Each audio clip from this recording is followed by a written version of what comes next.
thus it leads to monopoly. Also, we have another disadvantage that we call depression. This is overproduction of goods due to heavy competition.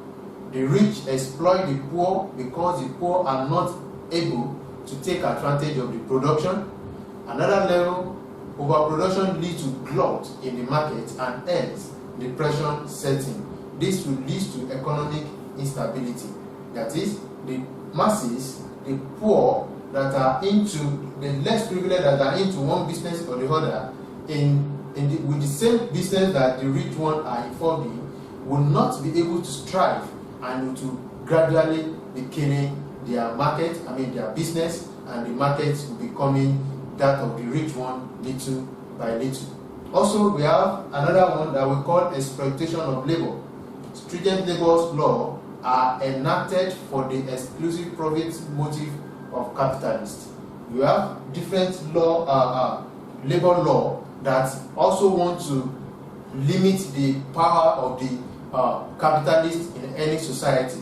This is because the capitalists will always want to use their power, that there are more laborers in the economy, to exploit them by employing them and give them less than what they want. In that case, it leads to exploitation, because the workers will be working more than what they are earning. Therefore, it leads to exploitation. Such labor law also help to exploit the labor, exploits labor to keep the wage rate at its normal stage, so that the exploitation will not be too high. Another one, we have basic social needs that will be ignored. That is, basic social needs will be ignored.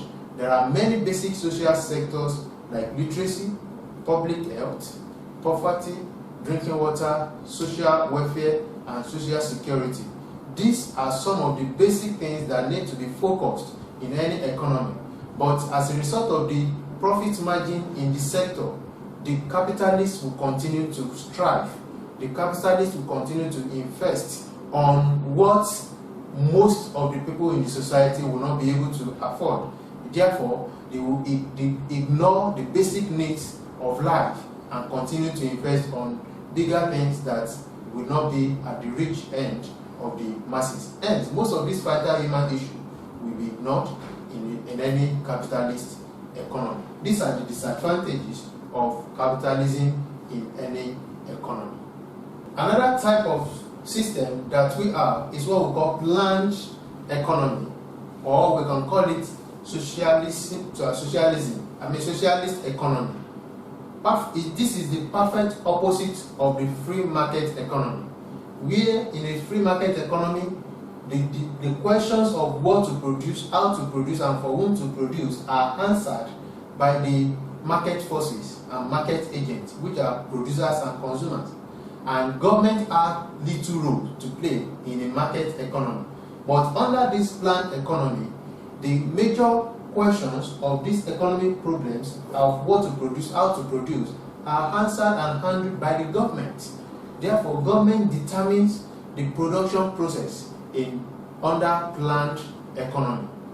Communism in places like China will perhaps be the closest example of planned economy that we are talking about. In this case, the government is responsible for all the important decisions regarding production, distribution, and consumption of goods and services. Some people also refer to it as command economy. The second solution to the economic problem is the allocation of scarce resources. Resources are scarce in all the economy, but in order to allocate it effectively and efficiently, the government of such particular economy will be the one in charge and not the market forces or an individual. Therefore, the allocation of scarce resources in a planned economy is done by government or government agency that have been appointed by the government. In other words, governments direct or command the resources to be used in a particular way as they desire and are planned for it. For example, government can force citizens to pay taxes and decide how many roads or hospitals are to be built. that is a way whereby government control such economy we refer to as command or planned economy. This economy has certain advantages over free market economy, especially in terms of the coordination of scarce resources at a time of crisis like war or natural resources. Why? Because in the under free market economy, if this such a crisis happens, the masses will not have enough power to get what they want and what they need to survive, but only those that have the power, be it monetary power, political power, or anything, that will have access to such resources. But under command and planned economy, the resources will be allocated evenly, equally, and everybody will have access to the basic needs of life. Free market also fail to, at times, allocate resources efficiently. So remedies often involve the allocation of resources by government to compensate for those failures. And this is how the three problems of the economy, that is how to produce, what to produce, are being determined under planned economy. The first question of what to produce is determined by the government preference. Remember, under market economy, this what to produce is determined by the consumer. In this case, is determined by the government. Is determined by what the government deems fit is the major needs, that the goods that the society needs most at that moment, that the government will produce, regardless of whether it will benefit any individual or not. So far is the needs of the society at that moment, that is what governments will put in place for production. And how to produce is determined by the government and their employees.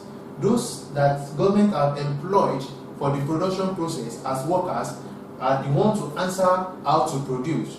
They are the ones to answer the method of production that will not cost the government much, but will still give the desired output. So the question of how to produce, what method to use, the technique to use, will be answered by the government and their employee.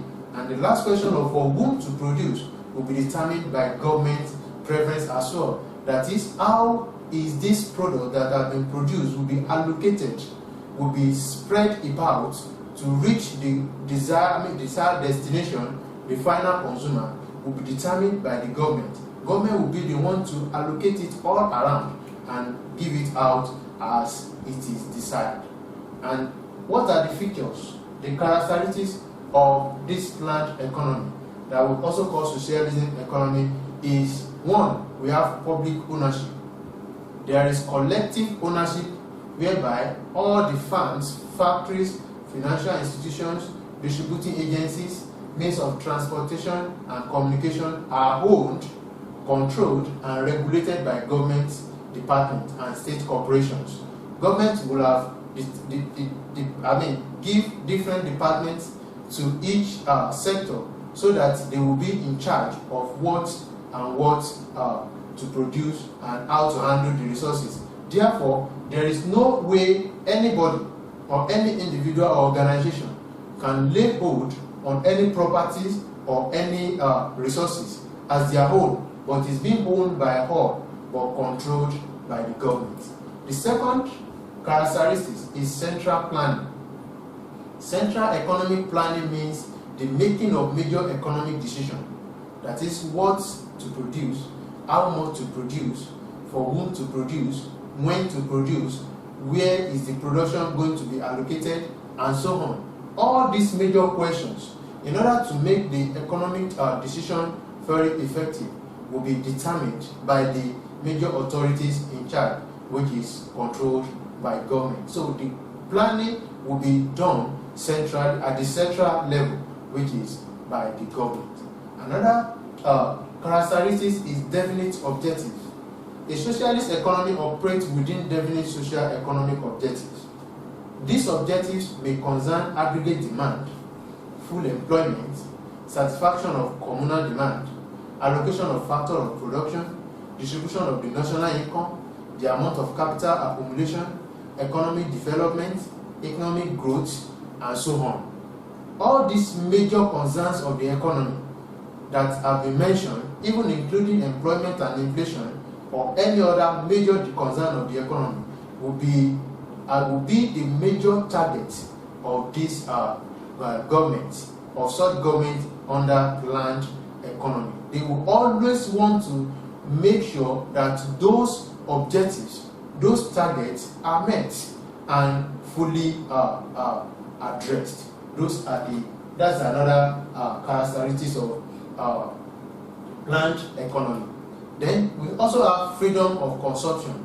Under socialism, consumer sovereignty implies that production in state-owned industry is generally governed by the preference of consumer, and the available commodities are distributed to the consumers at fixed price through the state-run department stores. That is, what they want to get will be gotten by, the consumer will be able to get whatever they want to get at the designated places that governments are fixed for them. Therefore, they are free to go there as an individual and as a bona fide member of such economy to get whatever they want to get at any point in time. Also, we have equality of income distribution. The wealth and the income of the economy will be evenly distributed, unlike that of free market economy, whereby it's only the rich that have the upper hand because of their own monetary power or any other political or any other forces that they use to dominate over the poor. Under the planned economy, there will be equal distribution of wealth, of income, of resources. The elimination of private ownership is the means of, in the midst of production, private capital of accumulation, profit and profit motive under socialism prevents the amassing of large wealth in the hands of few rich persons in such society. Therefore, there will be equal distribution of wealth. We also have planning and the pricing process. The pricing process under socialism does not operate freely, but work under the control and regulation of the Central Planning Authority.